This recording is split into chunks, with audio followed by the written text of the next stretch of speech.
Hello everyone, my name is Taxauber and welcome back to the Lovecraftian Video Game Retrospective and welcome to Kyōfu no Sekai World of Horror. This is an adventure role-playing game in which you take the role of a young man or woman and you investigate mysterious events in a Japanese coastal town.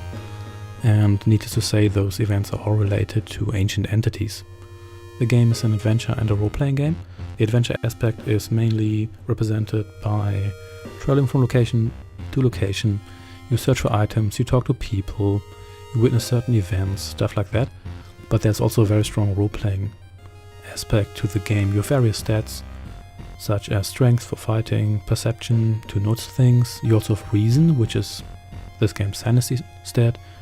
And you can also cast spells, which just cost you reason. And all of that reminds me of the Call of Cthulhu role-playing game, or role-playing games in general.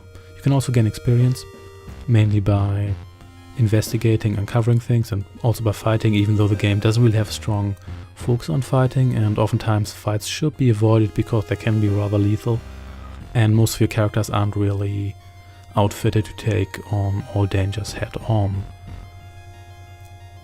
The game does present you with a number of mysteries, so while there is an overarching story, you generally go from mystery to mystery. The mysteries are short, but there's quite a number of them.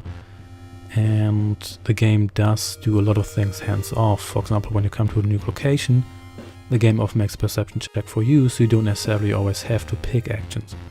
That's not necessarily a bad thing because it does keep the game's flow and it does bring the focus back to investigation and adventuring and away from the game having too many role-playing elements that distract from the story unfolding, which I think was a good choice.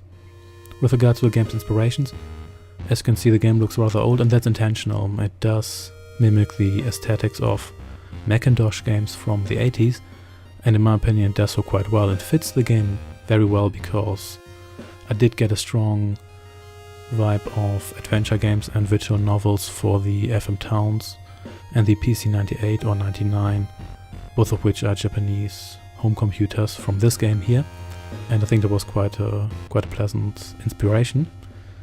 And the game also draws inspiration from the works of Junji Ito, who is a rather famous Japanese horror artist, both with regard to the themes he uses, such as body horror, and also with regard to his art style. The game does have only a couple of music tracks, but they are pretty good. Again, they mimic the style of the time pretty well, and they do remain in the background, don't distract you too much, but give the game a little bit more atmosphere. There's a couple of things I didn't like. There's a card game system, and you can use sad cards to help you occasionally. I think that was a fine system, but I think it didn't really add that much. And occasionally the game gives too much away too early, in my opinion. For example, there's one mystery where you investigate a man who's obsessed with mermaids, and what he ultimately decides to do is stitch together his own mermaid by using the upper body of abducted schoolgirls.